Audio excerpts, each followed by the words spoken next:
Welcome to Silver Linings Talk Show. Look who we have here. We have Wendy Haller. She is an award-winning author, and we'd love for you to introduce yourself and tell us a little bit about what you're up to. Absolutely. Thank you guys for having me. Yes, I am an author now. I'm a former special education preschool teacher. I did that for almost 20 years, and now I'm a published independent indie author. Cool. What is an indie author? I'm just curious. So there's two ways of publishing. It's traditional, where you go through one of the big 5 publishing houses, or independent, where it's almost like pay to play. Like, remember when your kids were in school and they pay to play a sport? We're indie authors, we pay to play in the industry, and so everything is self-funded. Okay. Well, we would love to know how you became an author. Like, how did you get there? I've always been a writer, and I graduated with a journalism degree.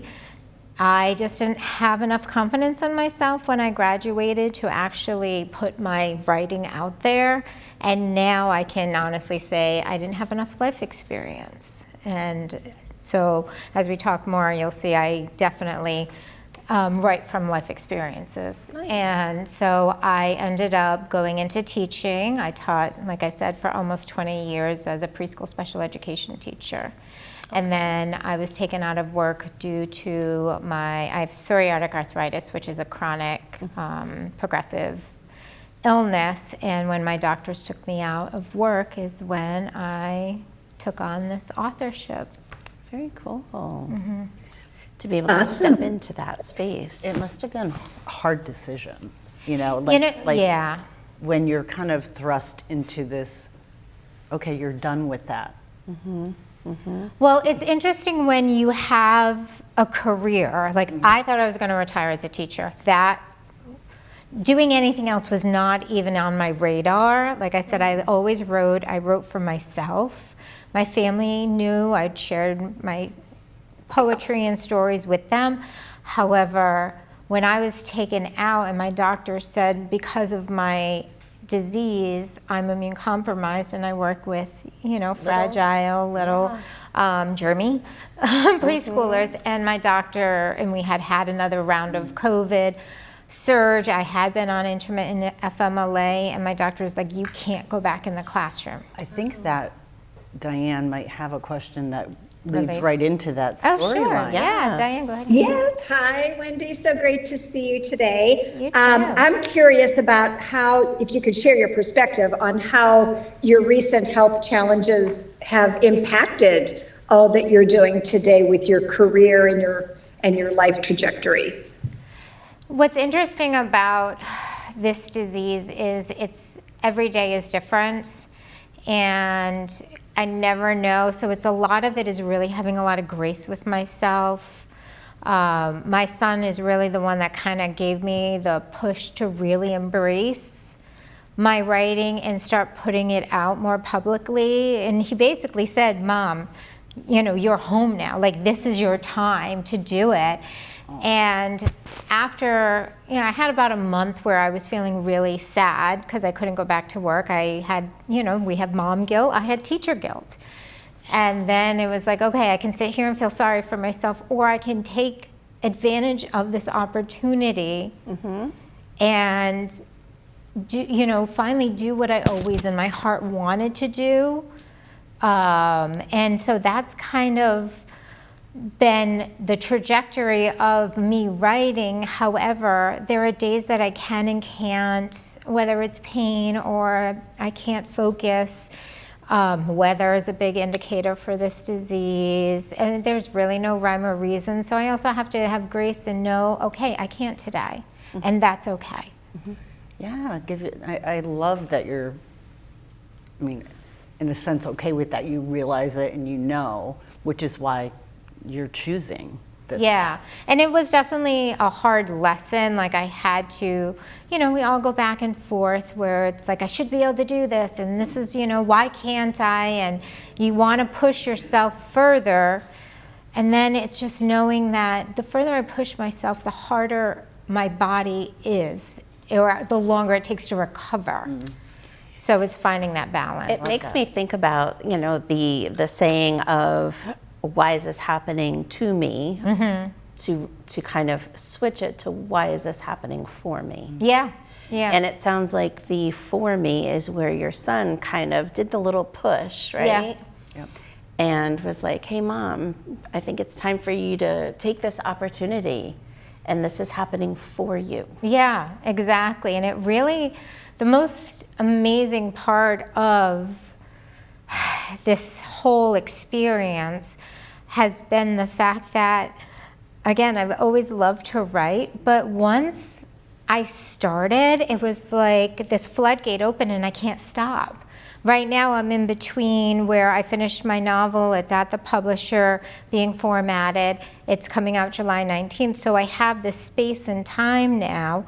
So I get this itching and I have to, so I'm working on a short story, and the same thing happened when it was at my editor. I did another short story, so it's like this floodgate opened, something that had been dormant in me for so long finally just kind of burst out, and you're right, it's because this time came for me. Yes. Oh, I love that. Yes. You know, so speaking of that, Yeah. take us back to the earlier days when you had your initial career out of college.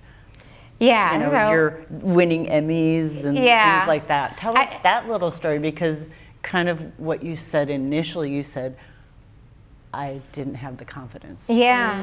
But Well, and it's interesting because, like, I think the most amazing part about life and that I've learned over, the last, 40 years, 30, 40 years is that we can keep evolving. Absolutely. And we can keep evolving into different versions of ourselves, or maybe the better, or what we were always meant to be.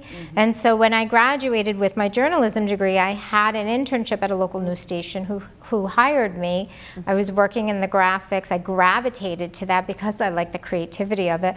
And I ended up getting a job at ESPN. And I joke that I went to ESPN, I met my husband, and I left. But I was in sports broadcasting for 7 years. I traveled a lot, and one of my dreams was always to go to the Olympics. And through my job, working for NBC Sports, actually, because I was freelancing at that time, I was able to do a summer and a winter Olympics. That's amazing. Which was, it was amazing. It was such a great experience. So I got to accomplish that. But what really happened to take me out of that field was I was away. I traveled 3 days a week for work, and I was away, and my babysitter saw my son roll over for the first time. And I was like, nope, nope. I want to be there. I want to be with my child. I want to be there and have these shared moments. And I had always teetered on education as another alternative. I knew that what I was doing in sports broadcasting wasn't going to be the ultimate career. I just wasn't sure, but that was the deciding factor. And like I said, I was fortunate. I did 2 Olympics. We won Emmys from our broadcast. It was a great experience. I came out with my husband, and So Emmys and a husband, yeah, and I love 25 that. years this year. So I love that you put it that way, though. You're just like everyone else might be sitting there going, oh my gosh, but you had this amazing career. How could you leave? And Yeah. that wasn't your And priority. share when you were young too. Yeah. I left. I did that for 7 years, but I really have to honestly say I felt fulfilled. I really did.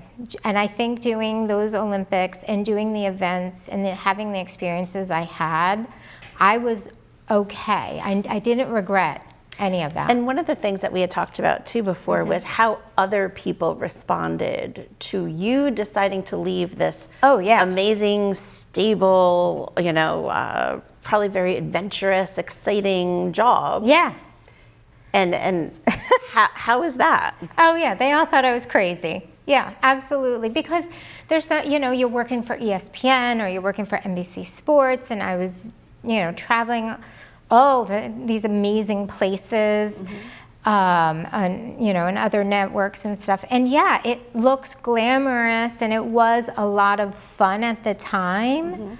And I did get a lot of family pushback, like, what are you thinking? Why would you give that up? And I'm like, but I want to be a mom.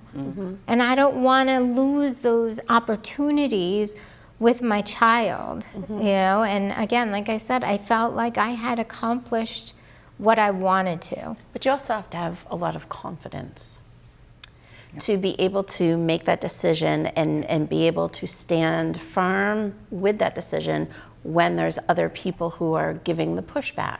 Yeah, yeah. And I remember when I had my exit interview with my boss at ESPN, and he was like he even said, like, what are you thinking? Like, what are you, crazy? And I said, I never want to look back on my life with a woulda, coulda, shoulda.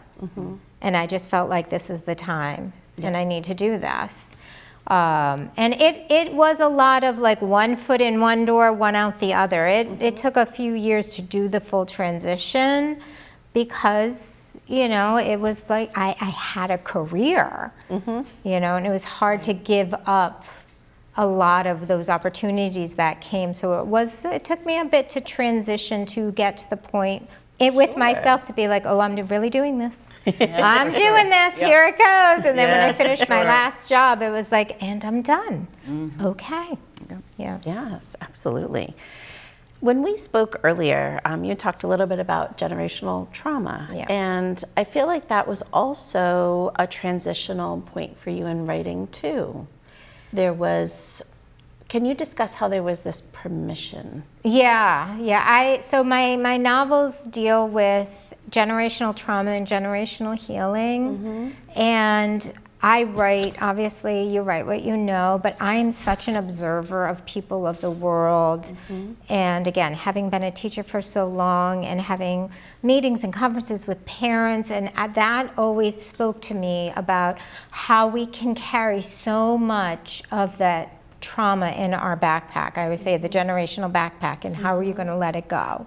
And a lot of my poetry and my writing, I deal with those issues. Like, are you just going to say, I'm done, and put it down and walk away? Or are you going to take it out piece by piece? And I think you get to a certain age as a woman, whether it's you're going through menopause or, you know, where you just, things shift in you, and it's like, how long am I still going to carry this? And I think I got to that age, which is why I feel like I'm writing now as a published author, because I've had those experiences where my readers can read my books and relate. I know you brought some books. Yeah, and I think the next question kind of addresses where you're kind of headed. Yeah. So Diane, I think if you could. Well, yeah. Yeah. I want to know all about your book projects and poems, children's books, novels. What have you done? Yeah. And what you brought today. Kind of like you were just talking about generational trauma and how these have progressed from poems to children's books to novels, because you kind of brought a sampling of them right Yeah, there. if you want to show what you brought. Sure. I have always been a lover of stories. I had a wonderful journalism teacher that you would bring in and pitch a story, and she'd go, oh, good story. So that always stuck with me, a good story. I love a good story. And storytelling, and I am an avid reader myself, so I really engrossed myself in storytelling. When I began writing really to publish, I have my book of poetry, which is a compilation of 30 years of poems. I use my poetry as a diary. Okay. And so that's a compilation. So that is those changes from those teen years of who am I, where do I belong in this world, to, you know, when you get to a certain age, I'm in my 50s, of this is me, this is what you get, you know? And so it follows that trajectory. And then my children's books came from my experiences in my classroom or as a mom, or conversations I had with my parents. How can I support them? Do you mind? So, yeah, so my first one is called Maggie Malone and Her Imagination, and it really stems from when we came out of COVID and kids really didn't know how to play because they hadn't been given the opportunity to play with other kids. Right. They'd been isolated. We call them our COVID babies. Yes. And so this is just a book on how to model. Maggie and Maggie keeps wanting her tablet, and Mom's like, no tablet, let's play. And so Maggie's mom models to Maggie how to create a pizza party. Oh. And then in the end, Mom is so excited because Maggie's using her imagination. So they're used for teachable moments. Absolutely. Which is what, you know, we did a lot of in preschool. So that's where my children's books stem.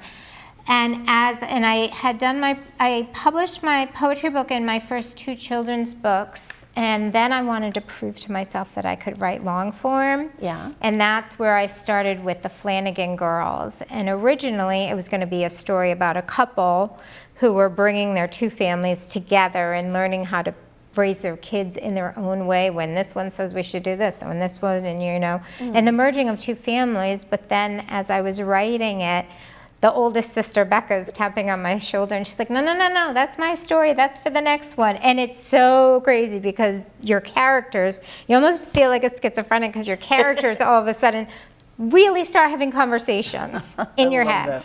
And so so the Flanagan Girls ended up being a sister story, and this was my debut novel.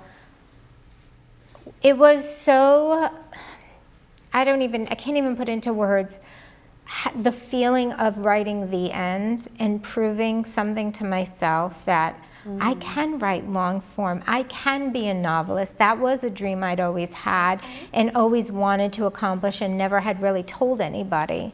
Okay. And so that's the Flanagan Girls. The first book is from the youngest sister's perspective. Okay. Each book is from each sister's perspective of how they grew up and how it influenced them in adulthood. And I know when you write the 3rd one, you're going to call me. I am going to call you. Because I'm the middle child. Yes, it is. It's the middle child, and it's called On Her Own Terms. Yeah. Because she wants to live life on her own terms. I love that. And Yeah. so you've kind of shared this a little bit, but are there any specific messages you hope to create with your work as you move forward?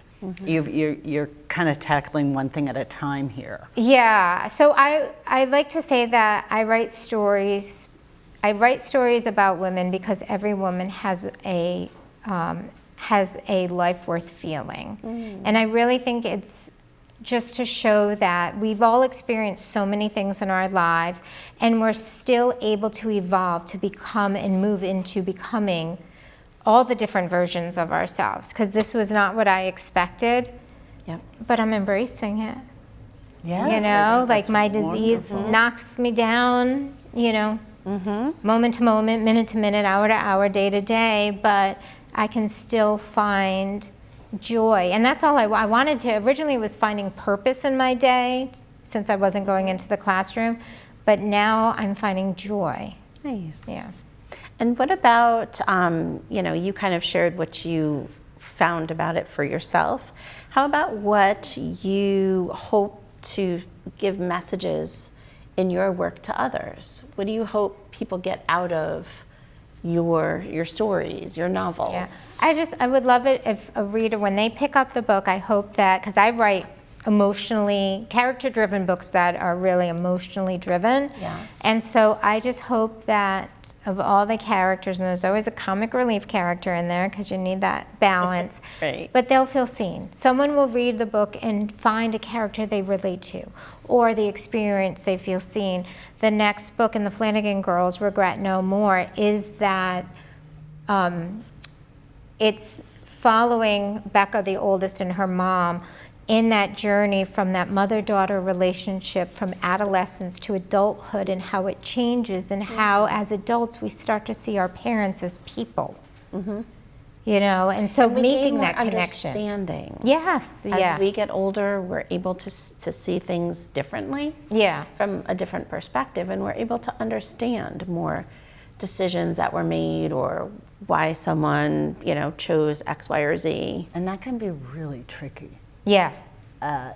navigating that. Well, that's why in the conversations, where are you going to let go of those things that are still holding you down in that generational backpack? Well, I'm even just thinking about you. Yeah. Thinking about the fact that here you changed your whole career because your baby rolled over, and I've known many parents who have done that. Yeah. And then that very child was the one who came to you. I didn't even put that together. I can't wait to call him and tell him that. Came to you when Yeah. you were forced to make a change. Yeah. And told you what you should do. Yeah. That moment is so pivotal Yeah. to me, because seeing that was kind of a moment for me, because when we were having our conversation, and Diane, I want you to pipe in on this one, we came to the conclusion that we can continue to write more chapters. Oh, absolutely, yes. And we're never done. Yeah. Like, we're all reinventing ourselves, and we can just turn the page and continue to Yes. write. And if we don't like what we wrote, we can just tear that page out and throw it away. Yes. I mean, we can continue to start over. And you're a great example. And I love your story for that reason, because there are so many little bits Yeah. and pieces Yeah. that you've shared with us that have resonated with us. And I just wanted to bring that little Yeah, nugget no, to I the like it. I'm gonna, surface, because I didn't even connect that, so I'm gonna definitely share that with him. I didn't want to assume that you had, but Yeah. I think sometimes when people look at it from a different perspective. Yeah. Well, Well, and that's all of my books. I write dual POV because Yeah. I like for you to see the different perspectives. You know, and I think that's why when I started writing the Flanagan Girls and I realized it was a sister story, it was because each sister has a different experience, even though they grew up in the same household with the same parents. And that's so important for people to remember, that each individual experience is different. Yeah. It's never the same because they're themselves. Yeah. And you know, I grew up with two sisters, and we each are very different in our own ways, but we have similarities, and we're never going to have lived the same life. Yeah, yeah. Well, and my standalone From This Day Forward is about a young married couple that have to face their first obstacle. And they had all these amazing plans for their life. Then life is like, great, here's your obstacle, now what? And what they planned changes. So from this day forward, what are we going to do? And it is dual POV from the husband and the wife, and it's really them having to figure things out. Again, going back to, you know, the way they were raised, their generational trauma, and things they experienced in their life before, how it affects their decision making moving forward. And this is the first time as a couple they have to face it together and figure that out. And that is part of growing up at any age. Right. Diane, do you have any thoughts on what we're talking about? Well, I just can't wait to hear, like, how do we connect with you? How do I get your books? How does this work? You can connect with me right on my website, wendyhallerauthor.com. Sign up for my newsletter. I include my readers in my process. I take them along. For my newsletter subscribers, they all have, my cover designer designs 3 covers, and I send it out to my newsletter subscribers, and I let them vote. So all my covers have been voted on, or have been chosen by the readers, which is great. And of course, I'm on all the social media, Instagram and Facebook. Yeah, you go to. Are you do a lot under of a certain events. handle? Yeah. Yeah, Wendy Haller _author, and I am. I do a lot of events around the state and New England area, so you can always find me there. Briefly tell us about Maybe like the book upcoming, organization. Yeah, the book organization that you travel around with. Nutmeg Book Fest, Nutmeg Lit Fest, sorry. So we do a lot of events around the state. I also do some of my own. I have Barnes & Noble coming up in Meriden, as well as I'll be at the Nantucket Book Festival, and all around the state we have a lot of good stuff. So look up Nutmeg Lit Fest right on Facebook, and all of our events are right there. That sounds amazing. Yeah, it's so For sure. fun. Oh my goodness. Well, Wendy, you have been such an inspiration. I am so excited, and you have been the perfect example of the silver lining show, that we always look for a silver lining, and that's exactly what you've been doing. So thank you for setting that example for all of us to enjoy and involve ourselves in and read your books. As we end this show, I have a little video to share that is some inspiration also, different because it's all about fashion and what you should pull out of your closet for the summer's events and parties. So here's the video. Hi y'all, Diane Trone here, coming to you from Nordstrom in South Park, Charlotte, North Carolina, and I am so excited about all of the beautiful things that we have coming up for spring, fashion-wise. So first of all, bum-ba-da-bum, Pantone color of the year is Cloud Dancer, which is white, and I just love it because it's a palette. So for example, look what we did here, just a plain white blouse. It's a palette. You can add any scarf to it. You can do whatever you want with a very simple white palette. And long scarves are really trending for the spring, so make sure you pick up one of these long scarves.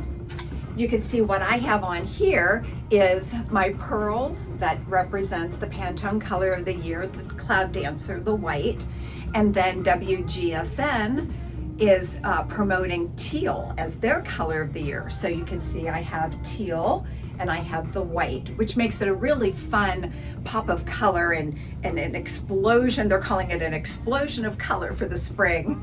So I can show you some more things that are really beautiful. This orange dress here, this is like a tomato red. Love this, it's an explosion of color. I love things like the lemon yellow over here. I'll show you if you have a wedding to go to. Look at the lemon yellow. Isn't this just beautiful, long or short, depending on what kind of summer wedding you have to go to. I will also show you that we have polka dots because polka dots are trending, and we're very excited about all the polka dots. And jean dresses are trending. We have runaround dresses, short ones. I'll just show you a couple of those. Adorable, nice and lightweight. Throw it on with just some cute tennis shoes. I can show you some of the shoes that are trending. We have pearls on everything. Look at these cute tennis shoes with the pearls on, adorable. We also have the ballet.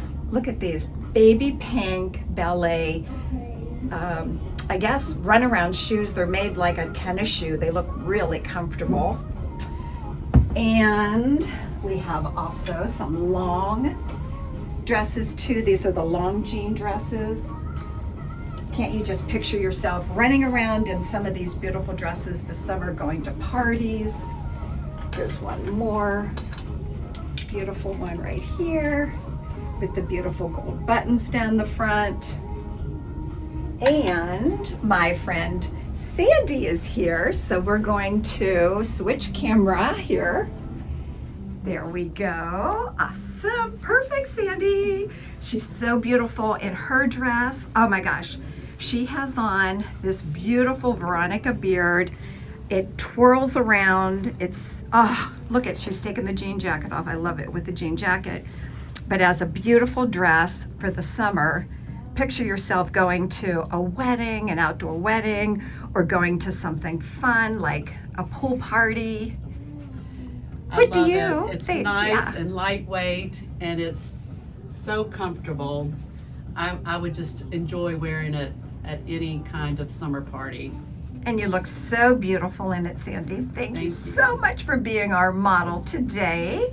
So I hope everybody has a very fashionable summer, and we'll talk to you again soon.